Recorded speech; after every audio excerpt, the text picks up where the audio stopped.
Hello everyone, I am सुगम। Welcome back. तो कैसे हो आप सब? आई होप आप सब अच्छे होगी।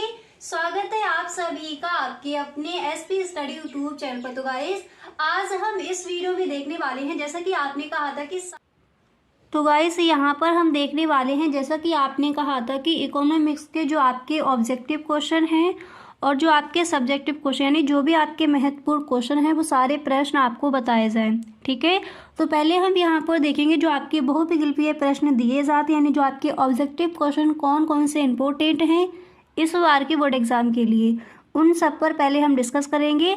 इसके बाद जो आपके इंपॉर्टेंट क्वेश्चन हैं, जैसे जो आपके very short answer type questions पूछे जाते हैं, उन सारे प्रश्नों पर भी यहाँ पर हम डिस्कस करेंगे। तो आपको ये वीडियो पूरा देखना है। इस वीडियो को गाइस आप बिल्कुल भी स्किप ना करें। अगर अर्थशास्त्र के पेपर में इस बार आपको पूरे के पूरे नंबर लाने हैं तो वीडियो को आपको बिल्कुल भी स्किप नहीं करना है। क्लियर? तो यहाँ पर देखिए, पहला आपका दिया गया है कि प्रभावी मांग की संकल्पना दी थी। जो भी यहाँ पर आपको ये बहुविकल्पीय प्रश्न दिए जाएंगे, सारे ही प्रश्न इस बार के बोर्ड एग्जाम के लिए इम्पोर्टेंट हैं। ठीक है, तो साथ ही साथ इन सारे प्रश्नों को आप लिखते चलिए। तो प्रभावी मांग की संकल्पना दी थी, किसने दी थी? एडम स्मिथ, मार्शल, जेबी से या फिर कीन्स ने। तो प्रभावी मांग की जो संकल्पना है वो किसने दी थी? कीन्स ने। यानी यहाँ पर जो डी नंबर पर आपका ऑप्शन है यही हो जाएगा आपका राइट ऑप्शन। ठीक है, साथ ही साथ इन प्रश्नों को आप याद करते चलिए। तो जो प्रभावी मांग की संकल्पना है वो किसने दी थी? कीन्स ने। क्लियर? अब इसी तरह से यहाँ पर जो आपका सेकंड क्वेश्चन है वो क्या दिया गया है उसको देख लीजिए। तो यहाँ पर आप देख सकते हो जो क्वेश्चन नंबर आपका 2 है, तो वो यहाँ पर दिया गया है कि निम्नलिखित में कौन सी समष्टि अर्थशास्त्र की विषय वस्तु है। तो समष्टि अर्थशास्त्र क्या होता है? बड़ा अर्थशास्त्र यानी विशाल अर्थशास्त्र। ठीक है, तो प्रश्न है कि निम्नलिखित में से कौन सी समष्टि अर्थशास्त्र की विषय वस्तु है। ठीक है, मांग का नियम, राष्ट्रीय आय, प्रतिफल के नियम या फिर लगान सिद्धांत। तो हमें पता है राष्ट्रीय आय। क्यों? क्योंकि समष्टि अर्थशास्त्र के अंतर्गत हम पूरी राष्ट्र की जो आय है उसका अध्ययन करते हैं। ठीक है, क्योंकि इसको हम कहते हैं विशाल अर्थशास्त्र। तो इसमें कौन सा ऑप्शन सही हो जाएगा? सेकेंड वाला जो बी नंबर पर ऑप्शन है यही हो जाएगा आपका राइट ऑप्शन। तो निम्नलिखित में से कौन सी समष्टि अर्थशास्त्र की विषय वस्तु है? राष्ट्रीय आय। ठीक है, प्रभावी मांग की संकल्पना किसने दी थी? कीन्स ने। याद हो गए दोनों। इसी तरह से तीसरा प्रश्न आप कौन सा तैयार करोगे उसको भी देखते हैं। तो तीसरा क्वेश्चन आपको यहाँ पर ये तैयार कर लेना है कि समष्टि अर्थशास्त्र के अभ्युदय का श्रेय जाता है, किसको जाता है? मार्शल को, रॉबिन्स को, कीन्स को या फिर पीगू को। तो समष्टि अर्थशास्त्र के अभ्युदय का जो श्रेय है वो किसे जाएगा? कीन्स को। यानी सी नंबर पर जो ऑप्शन है यही हो जाएगा आपका राइट ऑप्शन। क्लियर? अब इसी तरह से यहाँ पर अगला प्रश्न क्या दिया गया है उसको समझते हैं। तो आप देख सकते हो जो आपका क्वेश्चन नंबर 4 है वो क्या है। तो क्वेश्चन नंबर 4 यहाँ पर आपका दिया गया है कि मुद्रा की मांग तथा ब्याज की दर में संबंध होता है। कैसा होता है? प्रत्यक्ष होता है, विपरीत होता है, अप्रत्यक्ष होता है या फिर स्थिर होता है। तो मुद्रा की मांग तथा ब्याज की दर में कैसा संबंध होता है? विपरीत संबंध होता है।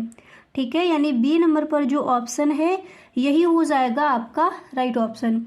अब इसी तरह से यहाँ पर आप देख सकते हो जो आपका क्वेश्चन नंबर नेक्स्ट है वो क्या दिया गया है। तो यहाँ पर क्वेश्चन नंबर 5 आपका है कि विदेशी व्यापार में घाटा होता है जब। ऑप्शन है आयात घटते हैं, बी नंबर पर है निर्यात घटते हैं, सी नंबर पर है आयात निर्यात से कम होता है या फिर निर्यात आयात से कम होता है। तो यहाँ पर आपका कौन सा ऑप्शन राइट हो जाएगा? तो यहाँ पर जो डी नंबर पर है निर्यात आयात से कम होता है। क्वेश्चन आपका क्या था कि विदेशी व्यापार में घाटा होता है जब निर्यात आयात से कम होता है। यानी जो डी नंबर पर ऑप्शन है वही आपका हो जाएगा राइट ऑप्शन। यहाँ तक समझ आ गया। अब इसी तरह से अगला प्रश्न आपका क्या दिया गया है उसको भी देख लीजिए। तो आप देख सकते हो जो आपका नेक्स्ट प्रश्न है क्वेश्चन नंबर 6 यहाँ पर दिया गया है कि नगद कोष अनुपात का निर्धारण किया जाता है। कैसे किया जाता है? सरकार द्वारा, व्यापारिक बैंकों द्वारा, केंद्रीय बैंक द्वारा या फिर इन सभी के द्वारा। तो हमें पता है कि नगद कोष अनुपात का जो निर्धारण है तो केंद्रीय बैंक द्वारा किया जाता है, यानी जो सी नंबर पर हमारा ऑप्शन है यही हमारा हो जाएगा राइट ऑप्शन। नगद कोष अनुपात का निर्धारण केंद्रीय बैंक द्वारा किया जाता है। विदेशी व्यापार में घाटा होता है जब निर्यात आयात से कम होता है। ठीक है, इसी तरह से अगला प्रश्न कौन सा है उसको देखते हैं। ये जो आपका क्वेश्चन है वेरी वेरी मोस्ट इम्पोर्टेंट है कि केंद्रीय बैंक की नीति कहलाती है। इस पर आंसर भी हम याद कर चुके हैं। तो सबको पता है कि केंद्रीय बैंक की नीति मौद्रिक नीति कहलाती है। ठीक है, और यहाँ पर ऑप्शन क्या थे? राजकोषीय नीति, विदेशी विनिमय नीति या फिर व्यापार नीति। तो केंद्रीय बैंक की नीति मौद्रिक नीति कहलाती है। क्लियर? इसी तरह से यहाँ पर कुछ और भी प्रश्न हैं, उनको भी देखते हैं। तो जो आपका अगला प्रश्न है क्वेश्चन नंबर 8।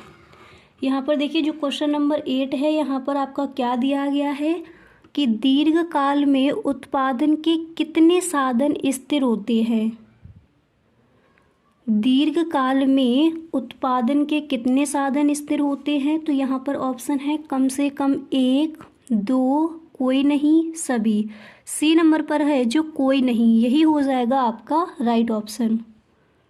तो दीर्घ काल में उत्पादन के कितने साधन स्थिर होते हैं? तो सी नंबर पर जो ऑप्शन है वही हो जाएगा आपका राइट ऑप्शन। इसी तरह से क्वेश्चन नंबर 9 आपका क्या दिया गया है उसको देखिए। तो यहाँ पर देखिए नमा प्रश्न आपका दिया गया है। देखिए क्वेश्चन नंबर 9 यहाँ पर है कि निम्नलिखित में से किसे पूंजीगत वस्तुओं में सम्मिलित किया जाता है। तो किसे किया जाता है? ए नंबर पर ऑप्शन है टेलीविज़न सेट, बी नंबर पर है स्टील की चादर, सी नंबर पर है चाय पत्ती और इसी तरह से डी नंबर पर आपका ऑप्शन है उपकरण। तो हमें पता है कि निम्नलिखित में से यहाँ पर आपका क्वेश्चन इस तरह से था कि निम्नलिखित में से किसे पूंजीगत वस्तुओं में सम्मिलित किया जाता है। तो कौन सा ऑप्शन सही हो जाएगा? डी नंबर, उपकरण। ठीक है, इसी तरह से यहाँ पर नेक्स्ट क्वेश्चन आपका क्या दिया गया है उसको भी देख लीजिए। तो अगला जो प्रश्न है यानी क्वेश्चन नंबर 10 यहाँ पर है। गाइस अगर अभी तक आप इस वीडियो में बने हुए हो तो आई होप ये वीडियो आपको पसंद आ रहा होगा।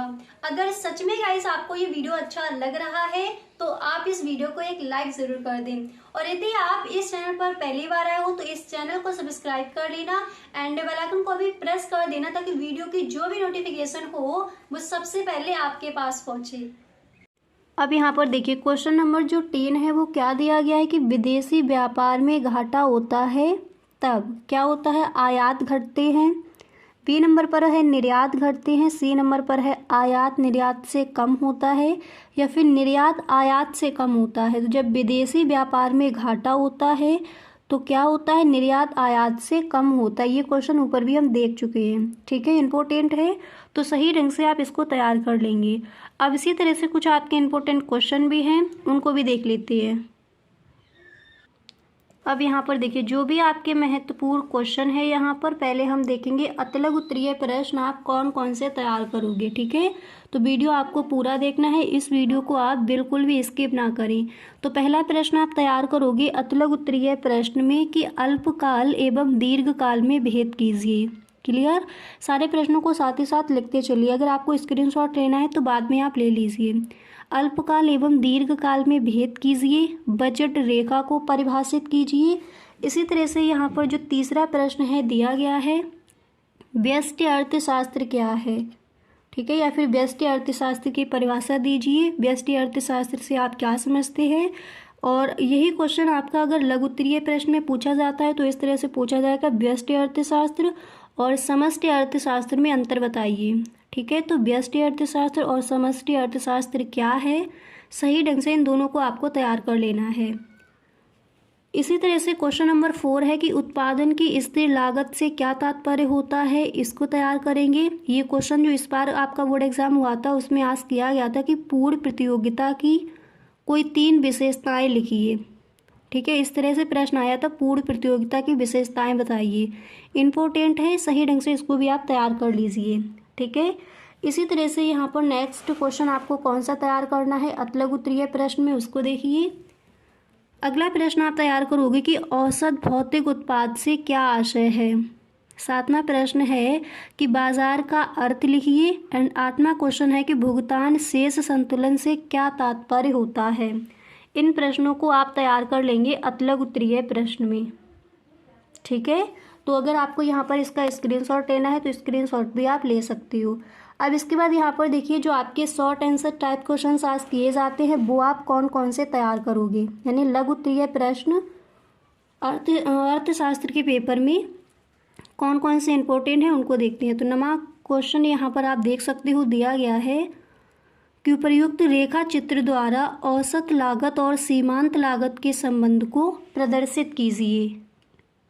तो इसको आप तैयार कर लेंगे। उपर्युक्त रेखा चित्र द्वारा औसत लागत और सीमांत लागत के संबंध को प्रदर्शित कीजिए। और 10वां प्रश्न आप यहाँ पर देख सकते हो दिया गया है कि लागत फलन की संकल्पना क्या है। Very very most important question है लागत फलन की संकल्पना। इसी तरह से 11वां प्रश्न यहाँ पर क्या दिया गया है उसको देखते हैं। तो 11वां प्रश्न आप तैयार करोगे एक आगत का सीमांत उत्पाद क्या होता है। एक आगत का सीमांत उत्पाद क्या होता है। 12वां प्रश्न है उपभोग की सीमांत प्रवृत्ति क्या है। 13वां प्रश्न है मौद्रिक प्रवाह क्या है। और इसी तरह से 14वां क्वेश्चन है चित्र की सहायता से नियंत्रित कीमत को समझाइए। तो लघु उत्तरीय प्रश्न में आप ये तैयार कर लेंगे। इसी तरह से विस्तृत उत्तरीय प्रश्न में आपको कौन कौन से क्वेश्चन तैयार करने हैं उनको देखते हैं।